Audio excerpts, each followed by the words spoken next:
Hey, bien cette toute nouvelle vidéo intitulée Le switch du chaser, ce qu'il te faut savoir. Alors dans le parcours Flamme Jumelle, on t'explique que à un moment donné, le runner revient, qui était donc Ying, et puis le chaser, donc Yang, quand le runner revient, il agit un peu comme un runner, il est dans la relation mais pas vraiment, enfin on dirait qu'il en veut plus, ou alors carrément il fuit le lien, etc. Et ce qu'il faut comprendre, c'est le contexte.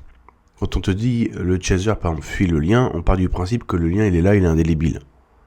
Peut-être dans l'imaginaire de ceux qui racontent le parcours Flamme Jumelle, oui, mais dans la réalité, non.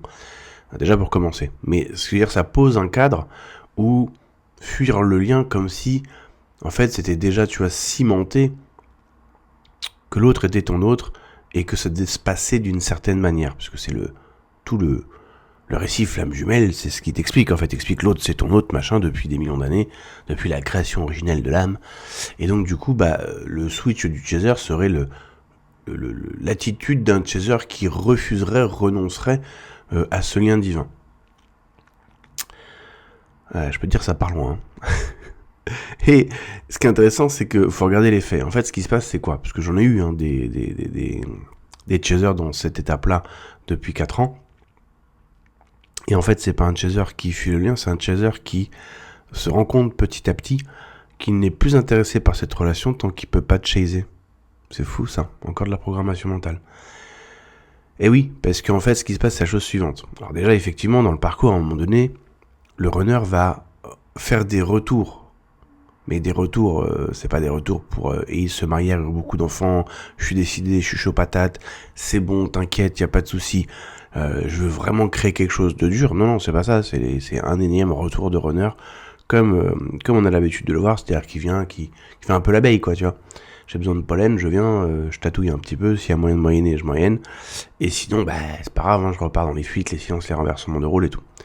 Et il peut se passer, effectivement, que à un moment donné, il y a un retour un peu plus décidé, voilà.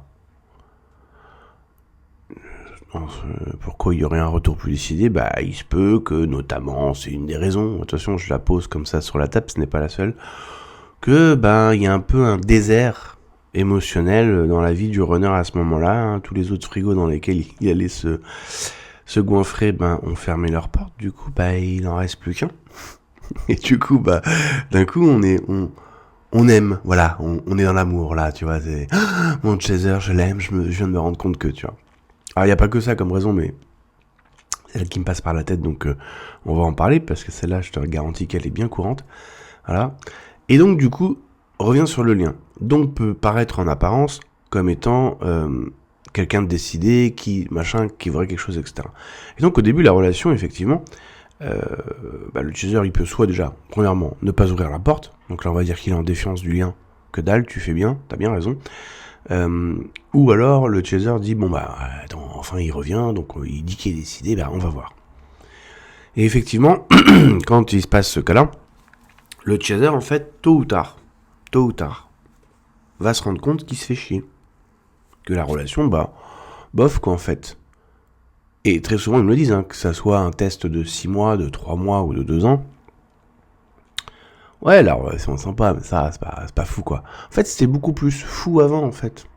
Tu sais, avant, quand tu voulais quelque chose que tu n'arrivais pas à avoir, toute l'excitation qui était mue par cette chasse, finalement, cette impossibilité d'avoir ce que tu crois qui t'est dû, et ce qui devrait être, ça crée énormément d'émulsion en toi, émotionnelle, et de tension, etc. Ce que j'appelle le besoin de tension, de friction, d'opposition, etc.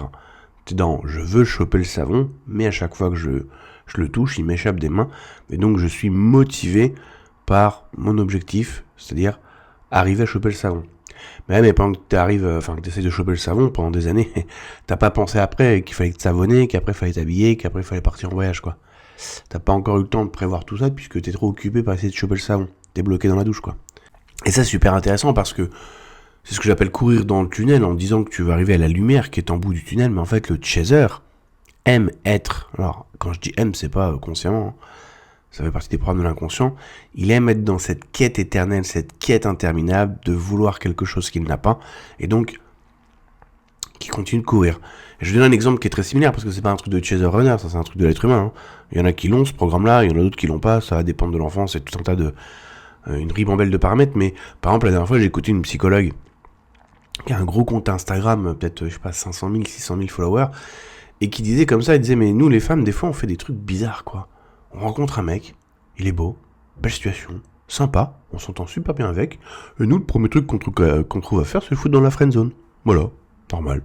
Et moi, ça me faisait marrer d'entendre ça, parce que, bah oui, parce que si t'es face à ce que tu dis vouloir, mais que maintenant tu l'as, eh bien du coup, tu vas devoir dealer avec la réalité terrain, et il y a souvent une très grande différence entre l'imaginaire et l'illusion, notamment dans les relations de couple qu'on s'était faites dans nos têtes, et puis bah, la réalité terrain. Et le problème, c'est que le chaser, il est atteint de ça. Parce que regarde, si dans l'exemple de la psychologue, du coup, au lieu de mettre le gars dans la friend zone, bah, elle va dans la relation. Vu qu'il correspond à ce qu'elle a toujours cherché, maintenant elle va se rendre compte de la réalité terrain. C'est-à-dire, va falloir peut-être apprendre à gérer les conflits, va falloir peut-être savoir mettre des limites, pas se vexer trop rapidement, enfin bref, il peut y avoir une ribambelle comme ça de choses, des deux côtés d'ailleurs, qu'il va falloir mettre en place et puis apprendre, quoi. Et du coup, ça rend peut-être, tu vois, ça entache peut-être, même c'est sûr, l'image de la relation amoureuse qu'on s'était faite. Et donc, quand la personne met cet homme-là dans la friendzone, finalement, ce qu'elle montre, c'est qu'elle est non disponible pour vivre une vraie relation, mais complètement disponible à continuer de vivre dans son illusion mentale. Et ça, le chaser, il en est atteint. Parce que quand le runner revient, imaginons qu'il revienne pour... imaginons, j'ai dit, hein, imaginons, vas-y, imagine bien, enfin tu sais faire de toute façon, qui reviennent pour un vrai retour.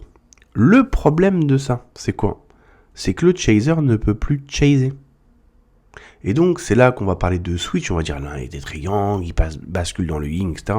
Ça, c'est le côté spiritualisé et romantisé, mais c'est n'importe quoi. C'est juste qu'en fait, le chaser, comme un petit peu dans cet exemple de la psychologue, aime être dans son illusion, aime imaginer l'amour, aime imaginer l'idylle de l'amour, ou quelque chose comme dans ce goût-là. Et se confronter maintenant à la réalité du fameux runner qui devrait être la clé de ton cœur, quoi, eh ben, tu peux plus chaser, tu peux plus être dans l'imaginaire, puisque c'est du réel. Et donc, être dans le processus de vouloir choper le savon que tu n'arrives pas à avoir, tu peux plus le nourrir, ce schéma-là. Donc, schéma de l'inconscient. Donc, du coup, il va y avoir une perte de puissance d'émulsion émotionnelle chez le chaser, qui fait que ça va créer une sorte de perte d'intérêt. Et donc, du coup, bah, un chaser qui peut dire, j'essaie la relation, puis au bout de 3 semaines, je me rends compte que, je fais le runner, je commence à être un peu distant, je peux même créer certains conflits. C'est là qu'on va dire, le chaser qui était très yang devient yin. Oui, et donc ça va recréer, c'est pas un triangle très yin, mais oui, c'est ce qu'on peut constater. Et donc ça va recréer une dynamique de va-et-vient, et là, le chaser, il bat son plein, quoi. Là, il sait faire, quoi. Et oui, parce que en fait, c'est ça le truc. Et comment on sait que c'est vrai ? Parce que dès qu'on prend des chasers qui, de l'autre côté, ont rencontré une autre relation, donc avec une personne, on va dire, saine, normale, on retombe tout le temps sur la même chose. Au bout de 3 mois ou 6 mois, j'ai cassé la relation, et souvent ils me disent au téléphone, mais je comprends pas, parce que la personne, elle était aux petits soins, bien sous tout rapport, super bien, on s'entendait bien, mais je sais pas, j'ai laissé la relation, je dis, niveau émotionnel, intensité, tu vois, c'était comment ? Rien, normal, quoi, je sais pas, voilà, c'est ça le problème, c'est que c'était normal, quoi. Du coup, normal qui veut dire sain, veut dire tu sais pas faire, veut dire tu te fais chier, veut dire tu casses la relation. Du coup, on revient dans une relation, d'ailleurs c'est ce qu'il me disait très souvent, ouais, et puis je comprends pas, du coup mon mental il revient sur le runner. Bah oui, il revient sur la partie qui te permet de croire que tu veux quelque chose, mais que tu n'auras pas, et donc faut déployer tout un tas d'efforts, bref, tu peux faire le chaser. Ça veut dire que tu sais pas vivre en paix, en fait, avec toi-même. Comme le runner, d'ailleurs, hein, attention.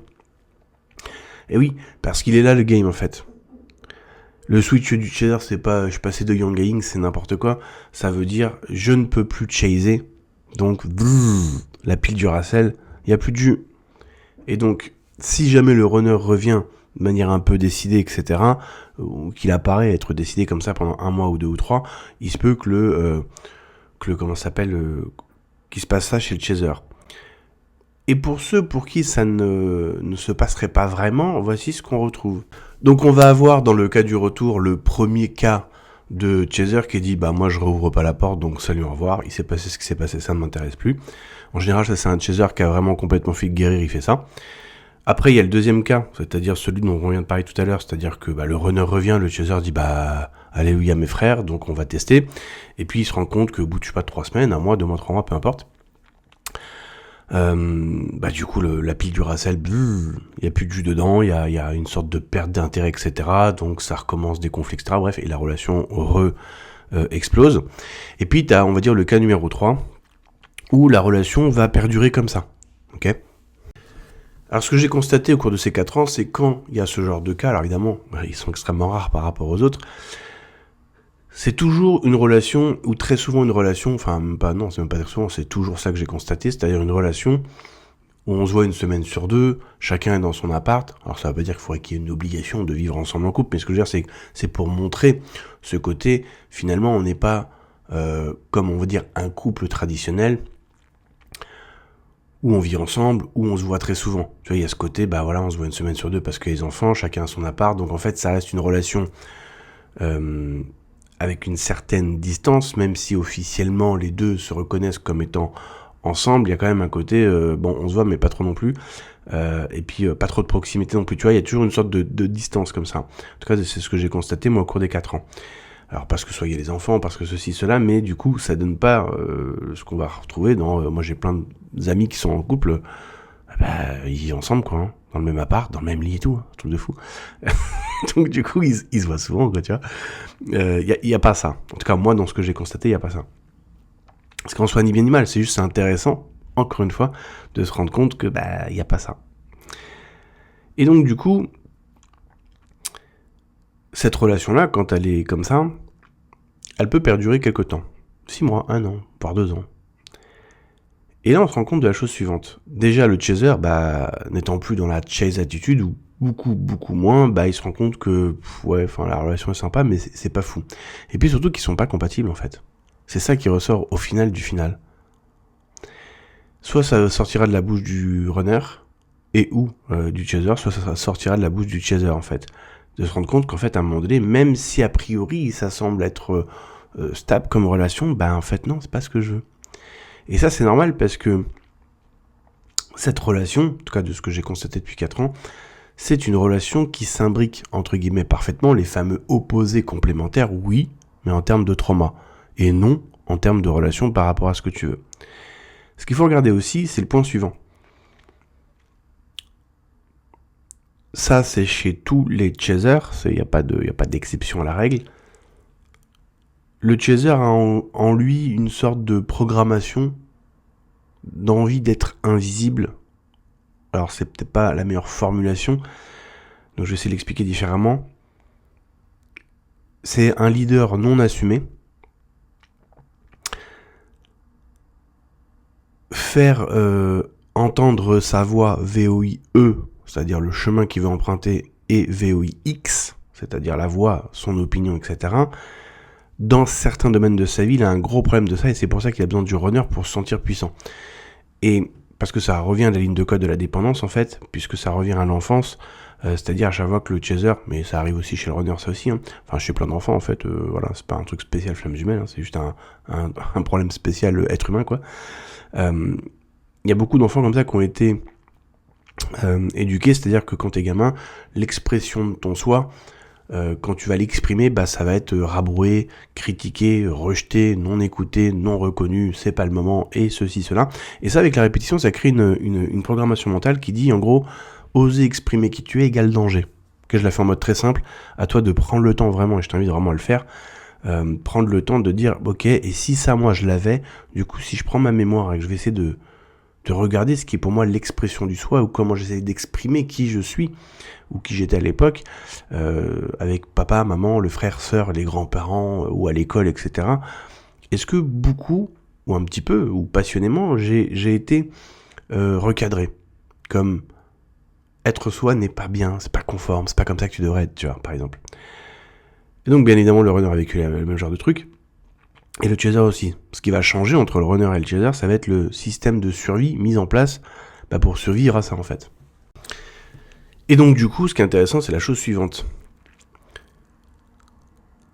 Quand tu rencontres le runner, etc., tu dis ouais, je me sentais incroyable, invincible, enfin dans mon plein pouvoir, enfin moi, enfin chez soi, etc. Et en fait, j'avais déjà expliqué les raisons de ça. Mais ce qui est intéressant, parce que c'est des programmes qui se rencontrent, donc de l'inconscient, donc du coup il y a un match parfait, donc l'inconscient, ton sapin de Noël à l'intérieur, ça s'allume, c'est hyper intense et tout, t'es persuadé que l'autre c'est ton autre, et c'est normal, parce que l'autre est bien le schéma répétitif, on va faire très simple, la peinture que t'as toujours recherché au niveau de l'inconscient, donc ton inconscient il est chaud patate là, mais après voici ce qui se passe. On a justement en face de nous la peinture, la personne qui va nous faire revivre un certain nombre de choses déjà connues, déjà expérimentées dans le passé, avec papa, maman, les grands-parents, la famille, etc. Enfin bref, qui va venir faire résonner en fait tes programmations déjà existantes. Tu sais, un peu comme quand tu mets deux guitares, t'en mets une en face de toi, et toi tu joues par exemple le mi, tu vois. Si l'autre guitare est accordée, simplement en touchant ta corde mi, l'autre corde mi va se mettre à vibrer, parce que ça rentre en résonance en fait. On va faire ça comme ça. C'est pour ça que l'autre, c'est mon autre, nanana. Et ce qui est intéressant, c'est que notamment sur ce côté leader non assumé, avoir envie d'être invisible, et donc d'exprimer sa voix VOIE/VOIX, le runner,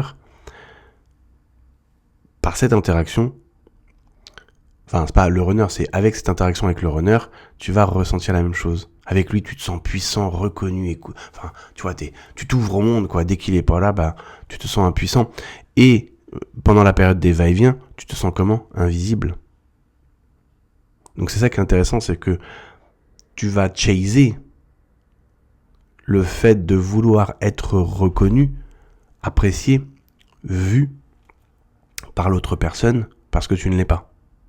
Et donc ça va complètement retaper dans les trucs de l'enfance, c'est-à-dire que la personne, quand elle est dans ses va-et-vient, qu'elle fait le ghosting, le renversement de rôle, etc., un de tes fuels motivationnels, ça va être de « j'ai besoin que tu me reconnaisses, toi runner, pour que moi, chaser, je puisse enfin pleinement devenir un Hulk. » Ok ?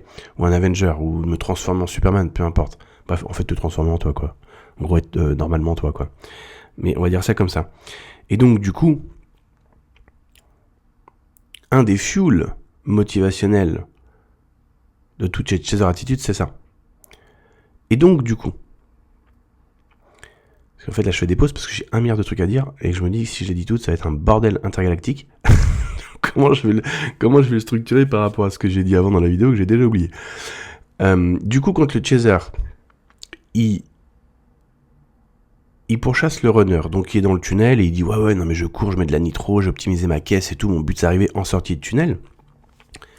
Il est au point A et il va dans le tunnel au point B, donc faire tout un tas de trucs avec le runner pour essayer de faire en sorte que le runner change, voit les choses, s'ouvre lien, patin, coup fin, etc. pour qu'on puisse enfin atteindre cette fameuse relation de couple en complétude.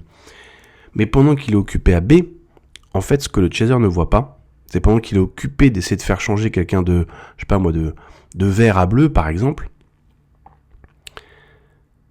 en fait le chaser est en train de se maquiller lui-même de sa propre intériorité, puisqu'en fait c'est exactement ce qu'il devrait faire avec lui. Le chaser étant en bleu devrait se transformer en vert ou en violet, peu importe, c'est-à-dire je suis dans la peur d'être moi-même, et donc comme j'ai peur de me confronter au changement que je dois faire intérieurement pour être moi-même et oser être qui je suis, je vais donc du coup chaser un runner qui fait que du coup grâce au runner, et si lui il change, et si lui ceci, et si lui cela, alors moi je vais pouvoir enfin être moi. Alors qu'en fait le chaser il a juste peur d'être lui-même seul, en fait, par lui-même. Ça veut pas dire qu'il va vivre seul toute sa vie, ça veut dire il a un certain nombre de choses à faire pour oser se lever tête droite et dire je suis. Et c'est normal que ce soit comme ça et qu'il y ait donc un système de dépendance, parce que quand t'es dans l'enfance et que t'es petit, c'est normal d'avoir besoin de l'approbation de papa, maman ou des frères et sœurs. Dans la reconnaissance de qui tu es, ça fait partie, on va dire, du système, quoi, de la manière dont les choses sont faites, comme les besoins affectifs, de câlins, etc., de la part des parents, etc. Et le truc, c'est que, c'est pas forcément ce qu'on a vécu. Et donc derrière, on va avoir un système de compensation qui dit notamment, et ça c'est la ligne de code souche qui fait que le chaser est le chaser et qu'il devient comme il est, c'est qu'il dit, pour être pleinement moi, Enfin, je suis incomplet tel que je suis ou pas conforme. Et pour l'être, j'ai besoin d'une personne qui me reconnaîtra. C'est-à-dire, j'ai fait face à papa, maman qui me reconnaissent pas, qui ne reconnaissent pas mon soi, c'est pas le bon moment, je suis pas assez ceci, je suis pas assez cela, etc. Ok, bah du coup, je vais continuer de chercher l'approbation de quelqu'un d'autre, mais ce sera pas vous, puisque vous me reconnaissez pas.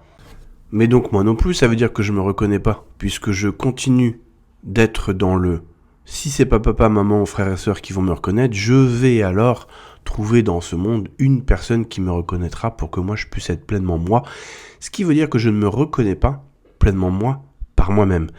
En soi, c'est ni bien ni mal, ça fait partie des lignes de code ou des enchaînements de pensée qui se font à l'époque. Et après, ce qui va changer, ça va être le système de compensation, donc de survie, stratégie de compensation qu'on va mettre en place face à cette situation. Et donc, du coup, ça veut dire quoi ? Ça veut dire que dès le départ, on ne se reconnaît pas soi-même, mais qu'on a choisi de se reconnaître que quand ou lorsque on aura la bonne personne. Donc c'est pour ça que je dis souvent, dans le chaser, il y a un coffre-fort, on va dire le soleil, c'est-à-dire le soi, quoi. Et la porte s'ouvrira quand j'aurai la bonne personne, et à ce moment-là, la porte donc s'ouvre, et donc je deviens pleinement moi un Avenger, mais accompagné, pas seul. Quand on regarde chez les chasers, et c'est tout le temps la même chose, mais c'est tout le temps la même chose, dès qu'on commence à creuser, et qu'on commence à chercher, qu'est-ce que t'as peur qu'il arrive si jamais t'étais pleinement toi, on arrive inéluctablement toujours à la même ligne de code, être soi est égal à mourir. Et c'est normal, parce que ça provient de l'enfance, c'est-à-dire, quand t'étais gamin et que tu faisais un petit dessin, tu dessinais un cheval, et que ton cheval, bon on est d'accord, il ressemblait à rien, avec une tête carrée et tout, d'accord, t'as 4 ans, c'est pas dessiné, c'est la life quoi. Et que tu vas voir papa, maman, et que c'est pas le bon moment, ou que ce que t'as fait c'est pas bien, que c'est critiqué, c'est une réalisation du soi. T'as fait un petit dessin, t'as appris à dessiner, t'es tout content, et tu vas te manger une claque dans la gueule. Donc, c'est avec la répétition, ça crée aïe caramba, être soi est égal à un danger, puisqu'il y a toujours une conséquence négative à oser s'exprimer, à oser se montrer, VOIX, et oser prendre un chemin, VOIE. Et donc du coup, ça reste engrammé en soi. Donc du coup, quand on revient à ce qui nous intéresse ici, le récit flamme jumelle, le runner, est la parfaite expression, à la fois de tes traumas, lignes de code, de croyances négatives du passé, donc pour ton inconscient c'est le jackpot, et en même temps, c'est aussi la personne, parce que trauma du passé qui correspond au tien, à ce que tu cherches, la personne avec qui tu crois que tu vas enfin pouvoir être toi. Et tout ça s'active en toi juste par l'inconscient, alors que dans les faits, pendant que tu es en train de courir à gauche, pour essayer de faire en sorte d'avoir ta réunion flamme jumelle, que tu tapes tout le tarot, la médiumité, le truc, le bidule, machin, nanana, tu essaies de t'adapter au rythme du runner et tout, t'es en train de faire exactement ce qu'il faut pas faire. C'est-à-dire t'es en train de te fermer les yeux à ta propre ligne de code qui dit « J'ai peur d'être moi-même, par moi-même et pour moi-même, parce que c'est équivalent à mourir. » Et c'est pour ça que dans les récits style flamme jumelle ou autres domaines de développement personnel / spiritualité New Age, en fait, on va pas avoir de vrais outils fonctionnels pour guérir, parce que, imagine, t'es au point A, ok ? Et le point Z, c'est la guérison. Tu vas passer par B, C, D, F, G, H. Le problème, c'est que Z est étiqueté de mourir. On va mourir, c'est l'inexistence, c'est le rien. Donc, du coup, le problème, c'est quand toi, il y a une envie de guérir et avoir peur de mourir en guérissant. Et c'est tout entre guillemets, le combat intérieur entre ta volonté consciente et puis ce qui est inscrit dans l'inconscient, en fait. Le problème, c'est que dans l'inconscient, il y a beaucoup de conneries qui sont inscrites. Là, tu prends un fumeur, moi j'étais fumeur pendant des années, fumer, c'est la vie, quoi. Alors, dans les faits, fumer, ça tue, mais si c'est inscrit dans l'inconscient, t'as envie de fumer, pour toi, fumer, c'est trop bien, pilou, je fume, tu vois. Comme quoi, l'illusion du mental, elle est super puissante, parce que t'es tout content à fumer, dans les faits, t'arrêtes pas de tousser, ça te défonce les poumons, et j'en passe, parce que les conséquences négatives à fumer, à mon avis, elles sont un petit peu plus nombreuses que les bénéfices, tu vois. Déjà pour ton porte-monnaie, quand tu vois le prix du paquet. Mais bon, bref. Et donc, du coup, le truc, c'est que passer par B, C, D, E, F, G, H, I, K, Z, très peu vont le faire en utilisant des vrais outils, parce que on va pas le sentir, mais en même temps t'as envie de guérir. Du coup, cette envie de guérir et cette peur de mourir fait que ça va produire, l'alliance des deux, tout un tas de techniques bidons qui donnent l'impression un petit peu d'avancer. C'est un peu comme ta voiture qui quand tu apprends à conduire, quoi, boum, tu fais 1 mètre, ça cale. Tu redémarres le moteur, boum, ça cale. Oui, c'est vrai que tu avances un petit peu. Mais si tu fais Paris-Marseille comme ça, moi je préfère y aller à pied. Hein. J'arriverai avant. Hein. Donc, il y a plein de techniques comme ça en fait. Parce que il y a l'association guérir est égal à mourir. Mais c'est pas toi qui veux mourir, c'est juste ton inconscient en fait. Et c'est pour ça que l'EFT, ce genre de techniques-là, ne sont pas proposées dans ce genre de parcours-là. Parce qu'en fait, le chaser, il va trouver une alternative, notamment la médiumité, le tarot, etc., qui lui donne l'impression fictive de s'être élevé spirituellement. Non, t'es juste perché dans l'arbre, c'est tout. Et t'as besoin de pompiers, c'est comme le chat qui est posé dans l'arbre, et puis d'un coup il sait plus quoi faire, et puis il a besoin de pompiers pour venir le redescendre en fait. C'est juste ça, hein, c'est pas de la spiritualité. T'as pas évolué spirituellement, t'es toujours dans des programmes de l'ego mental, mais qui te permettent d'éviter de voir la vérité, c'est-à-dire, guérir est égal à mourir, être soi est égal à mourir, parce que si t'es au point A et que t'arrives au point Z, entre guillemets, tu fais ce travail de guérison, tu vas être de plus en plus être soi, tu vas de plus en plus oser montrer ta voix VOIE/X, et donc de plus en plus effacer les programmes qui te font croire que c'est dangereux. Et donc de plus en plus oser être soi. Donc du coup, ça va ensemble en fait. Et donc comme ça on a trop peur, on va se planquer. Tant d'autres choses qui nous font croire qu'on est spirituellement élevé, parce que ceci, parce que cela, et on va commencer à prendre des pommes pour des poires, alors le yin, le yang, etc. C'est des étiquettes et des catégories, c'est pas des énergies, bon, et ainsi de suite, on peut continuer comme ça pendant longtemps, c'est juste une technique d'évitement. Et donc du coup, pour en revenir à l'exemple de la psychologue que j'ai dit tout à l'heure, quand elle rencontre un homme qui est bien, etc., elle le met dans la friend zone, c'est le même principe en fait, c'est que là, le chaser, il est là, chemin de gauche, flamme jumelle et tout. Il doit couper les amarres, les peurs, les résistances qui font qu'il est bloqué dans le chemin de gauche. Donc son bateau est amarré au port de la flamme jumelle. Faut couper tous les amarres. Ensuite, faut sortir du port, donc prendre un cap, une direction. C'est-à-dire oser être soi, VOIE et VOIX pour la voix. Et donc, ce chemin-là va te demander d'enlever des peurs, des doutes, des résistances, bref, de grandir et en même temps de guérir. Et donc, du coup, ça, c'est la réalité terrain. Et cette réalité terrain, il est là, le vrai nerf de la guerre. Il n'est pas resté keblo dans le parcours flamme jumelle à attendre que l'autre vienne te sauver. Il est je suis dans le trou, je me démerde, je suis MacGyver. Donc du coup, qu'est-ce que je peux faire pour sortir du trou ? C'est juste ça à faire en fait. Et le problème, c'est que ça, personne ne veut le faire. Ou en tout cas, on met du temps. En fait, c'est quand on se rend bien compte que le chemin de gauche, il est ruiné, il est mort. C'est une impasse quoi. On se dit, bon, maintenant, il me reste plus qu'un seul chemin. C'est le chemin de droite là, fait chier. Putain, celui-là, ça fait longtemps que je voulais l'éviter. Je te le dis à l'avance, c'est celui-là qu'il faut emprunter. C'est pas le plus facile au début parce que t'as beaucoup de peurs qui vont monter et ça te fait croire beaucoup de choses la peur, mais comme on dit aux enfants, bien plus de peur que de mal.